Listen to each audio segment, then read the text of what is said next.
I'm sure everyone here is aware of the tragedy that happened just 1 week ago to those 9 people in the helicopter with Kobe Bryant, 41, his daughter Gianna, 13. There were 2 other children, one was 13 and 14, the Attabellis and the Chester, and one girl lost her mother. And obviously there are brothers and sisters, and we hear a story like that of human beings, and we just it's just gut-wrenching, just beyond words of what that could possibly be like. You almost can't even imagine it. And I hear that, how fleeting life could be, how like this. And I think, I don't know about you, but I think, what's wrong with me? What's going on here that I'm not getting this about life and how sacred it is and how precious it is every second of our life to be alive, to be able to love, to be able to give of ourselves, to tell the people in our lives that we love them and to look at them. What's wrong? Why do we get so troubled and we're all preoccupied?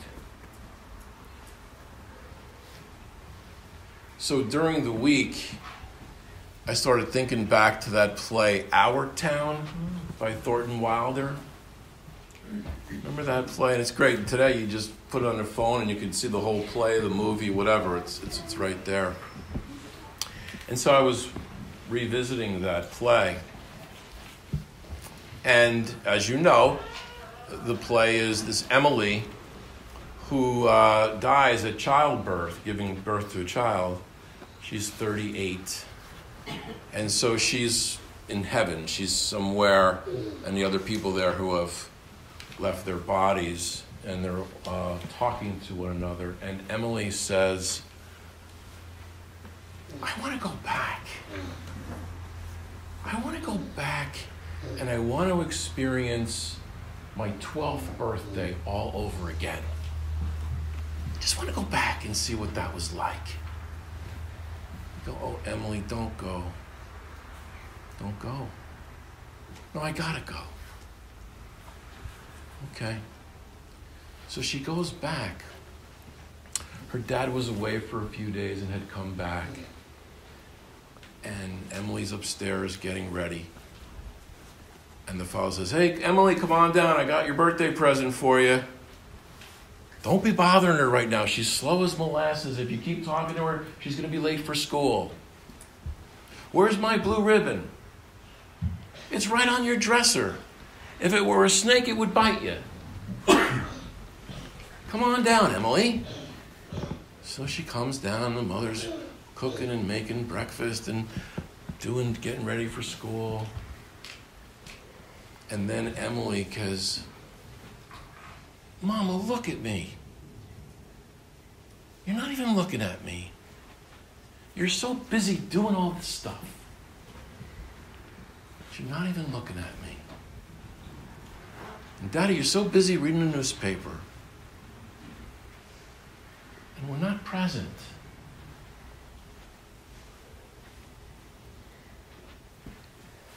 And she has this line. Oh, Earth, you're so wonderful.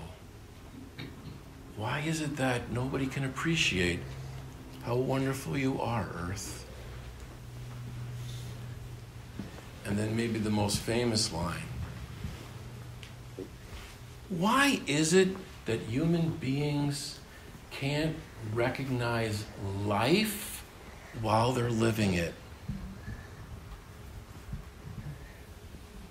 Why is it that human beings can't recognize life while they're living it, while they're in it? And she says to the narrator, can anybody do that? So, Not that many do. They're walking around functioning. They're going through the motions. They're fooling everybody by breathing that they're alive. They're not paying attention. They're preoccupied and they're troubled. What are they troubled about? You're alive. You have life. To recognize it while you're living.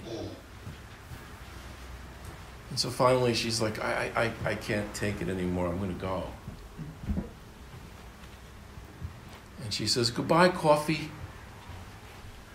Goodbye, hot showers. Goodbye, waking up and going to bed. Goodbye, honeysuckle trees. I'm gonna miss you. For human beings to recognize life while we're living it. I was watching this play during the week a number of times. And so Saturday, I was going to go to the bank. I was going to make this deposit. So I had this stuff. I was going to do something else. I was super prepared. I had everything I needed to do. I drive over to the bank, and I forgot the book that I had put the checks in. So I said, oh, life.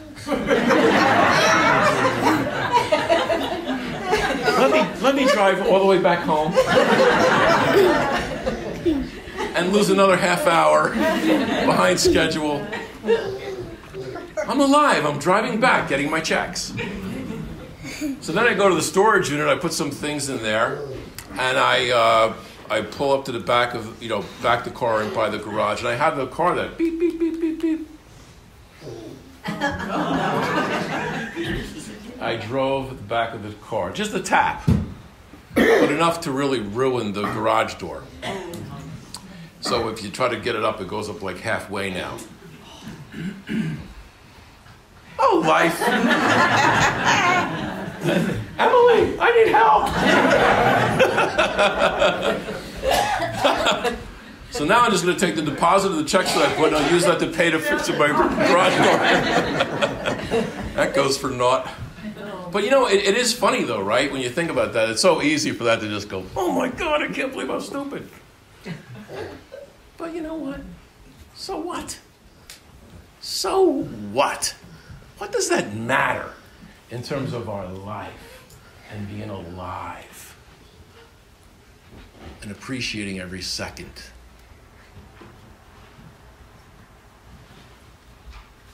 Jesus is consecrated in the temple. And I think, you're going to be consecrated to the Lord. You're going to be consecrated to God. Oh, yes, I'm consecrated. Look at me, I'm so consecrated. What does that mean? What does it mean to be consecrated to God? It means to be alive in your mind and in your heart. It means to be present to life. It means to be looking at the people in your life right in the eyes and saying, I love you. And to be present. There's another line in the movie, in the play. It goes by so fast. In a blink of an eye. In a blink of an eye, I went from finding Nemo and making forts with Rachel, and now she's a junior in college breaking my horns. And I love every second of it.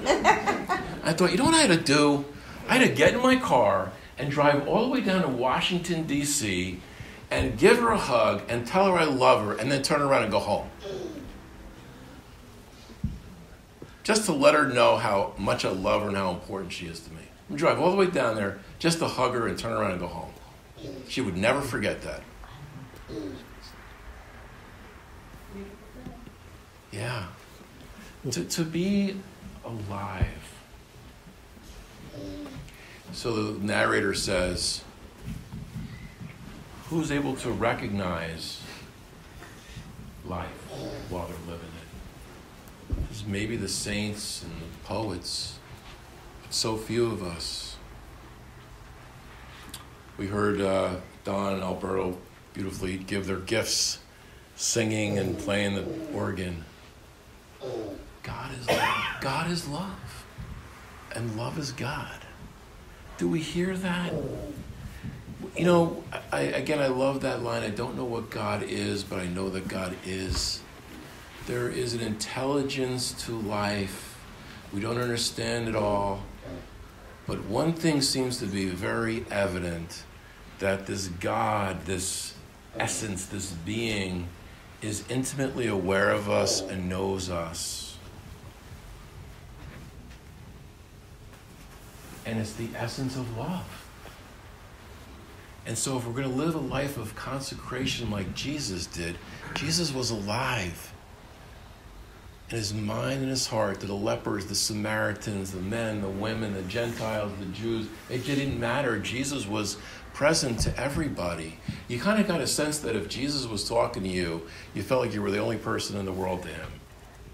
Totally present. And he didn't live a life of self-preservation, clinging. No, he just gave it away. To really live life, you got to be willing to let go of clinging. And this is Jesus, and this is what he calls us to. To be consecrated, to be alive, to recognize life while we're living it. And you talk about how fast time goes. The movie Ghost, 1990, 30 years ago. And I love that line. When Sam, Patrick Swayze, says to Molly, he's leaving. He says, "Hey, Molly, you know the love you have in your heart? You take it with you." Kobe Bryant has got 5 NBA championships, $500 million. And what Kobe Bryant takes with him and who we're taking with him, and I understand he was a really great guy, what we're all going to take with us, make no doubt about it, we're leaving everything behind and we're bringing one thing: our ability to love.